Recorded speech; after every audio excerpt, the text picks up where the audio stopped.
Viktor Orbán's government is targeting former Fidesz ally Péter Magyar, who is currently a key opposition figure ahead of the European elections. The Hungarian government put up anti-EU billboards ahead of the elections, targeting opposition figures, portraying them as servants to Ursula von der Leyen.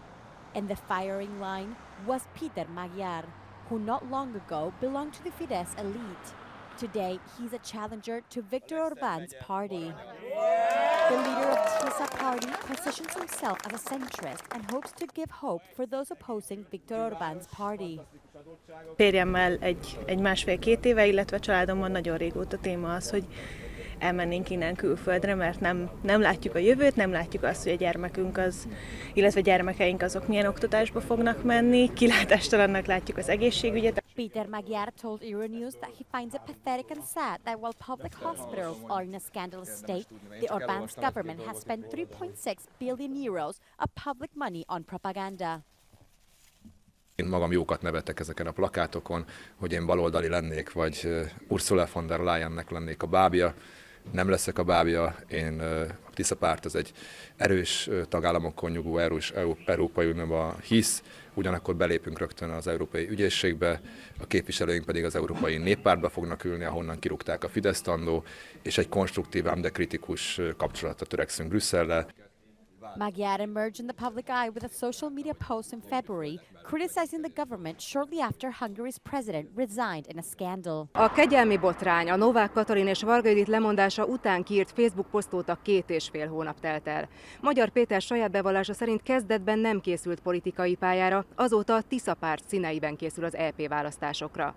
Ez a második hét, amikor is a magyar vidéket járja, és a tervek szerint június 8-áig az összes vármegyében látogat majd. Kónya Rita, Euronews, Villány. US President Joe Biden has told Ukraine's President Volodymyr Zelensky that a $61 billion military aid package will be released to Kyiv as soon as it's approved by the Senate. In a phone call a day after the package was approved by the House of Representatives, Biden assured Zelensky that US economic assistance would help maintain financial stability and rebuild critical infrastructure. Zelensky, who was meeting members of Congress in the capital Kyiv, called the bill historic. We spoke about how we can rush after the decision getting package of military support. That is crucial for our soldiers on the battlefield. Meanwhile, EU foreign and defence ministers meeting in Luxembourg agreed that Ukraine needs better air defences, but stopped short of committing to giving Patriot systems to the country. Representatives said they prefer to focus on the money they're spending to assist Ukraine. Hello, good afternoon. I'm sorry, but they don't have patriots here in Brussels. The patriots are in the capitals, and it's up to them to take the decisions. I want to insist that a launcher without interceptor is useless, and certainly interceptors without launchers are also useless. So we need both things. So far, only Germany has given a single Patriot missile battery to Ukraine, something the country says it desperately needs to help fend off Russian airstrikes. Welcome to the press conference. The European Union has reached an agreement to expand sanctions on Iran. Foreign ministers gave the green light to tougher restrictions, but not against Tehran's powerful Islamic Revolutionary Guard. The new measures limit the export of components used to build drones and missiles, and blacklist people and entities involved in production of those weapons. They also cover Iran's backers in the region, including the Houthis in Yemen and Hezbollah in Lebanon. The move comes after Tehran's first ever drone and missile attack on Israel 10 days ago. EU leaders say they support the people of Israel, but have been calling for a de-escalation of the country's war with Hamas in Gaza. The EU has already imposed sanctions on Iran over its supply of drones to Russia, human rights violations, and attempts to establish a nuclear program. European Union foreign affairs and defence ministers say the trajectory of the war in Ukraine is headed the wrong way.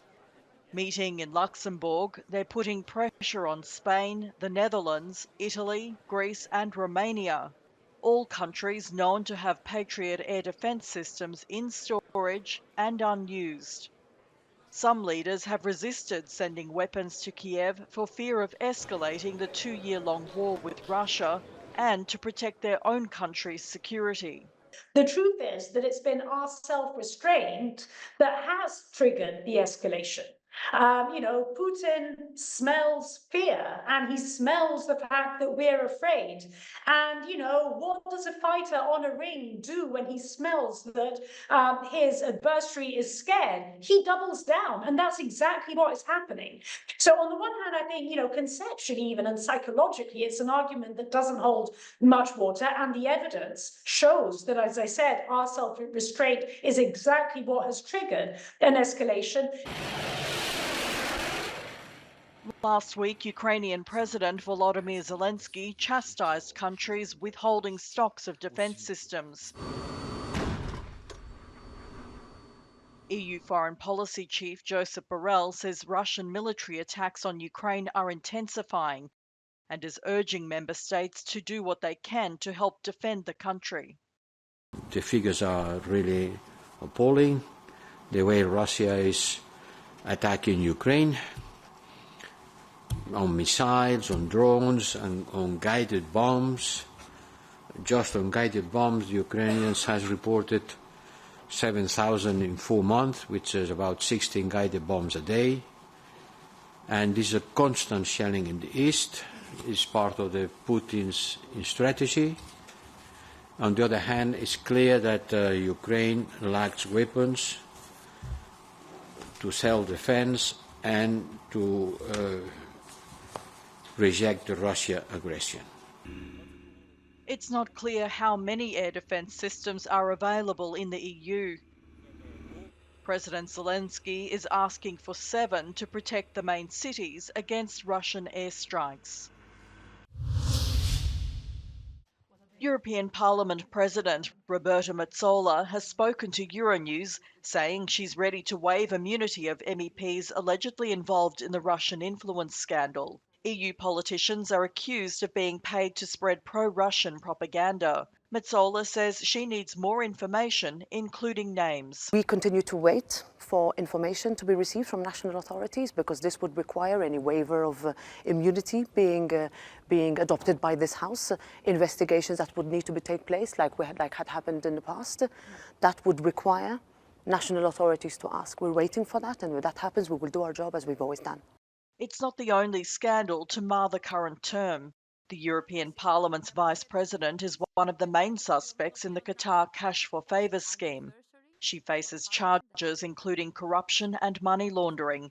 She was suspended from her role in December 2022.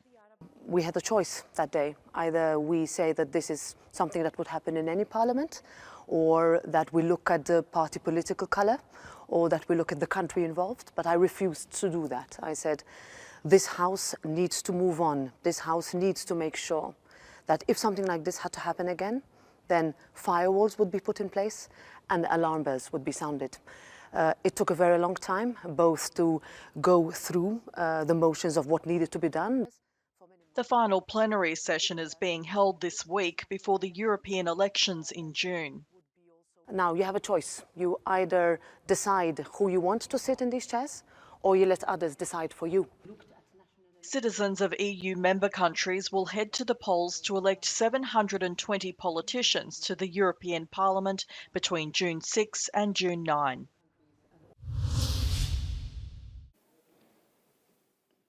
Germany's Party of European Socialists lead EU elections candidate Nicola Schmidt is in Berlin for talks with the Social Democratic Party's candidate Katharina Barley. Schmidt says he wants to strengthen democracy in Europe from the inside out. Ja, diese Wahl jede Wahl ist wichtig, aber wenn wir uns herum schauen und den allgemeinen Kontext mal sehen, dann ist diese Wahl schon eine sehr bedeutende Wahl. Eine Art von Richtungsentscheidung, eine Richtungswahl, nicht nur international gesehen, sondern auch intern, wo Europa eigentlich hingehen soll. After much debate in Germany, people from 16 years of age will be allowed to vote in the June elections and have their say on who will lead the European Union for the next 5 years. Germany's Interior Ministry says 3 people have been arrested for allegedly spying for China. Prosecutors said the German nationals were suspected of arranging the transfer of information on technology with potential military uses to Beijing. Die Ermittlungen werden zeigen, ob und welcher Schaden bereits eingetreten ist. Wie gesagt, wir warnen und wir sensibilisieren sehr deutlich, was diese Gefahren angeht. Das tut insbesondere das Bundesamt für Verfassungsschutz, auch in sehr vielen Veranstaltungen, in sehr vielen Gesprächen, auch mit der Wirtschaft, mit der Wissenschaft, weil genau diese Risiken des Know-how-Abflusses, der Ausforschung und Spionage in den Bereichen bestehen. Da besteht ein besonderes Interesse an Innovationen aus Deutschland und in dem Bereich, wo es dann auch noch militärische Innovationen, Rüstungsgüter, Dual Use möglicherweise betrifft, wie in diesem Fall, ist es eben nochmal besonders sensibel. Monday's arrest followed last week's detention of 2 German-Russian men on suspicion of espionage. One was accused by prosecutors of agreeing to carry out attacks on potential targets, including US military facilities, to sabotage aid for Ukraine.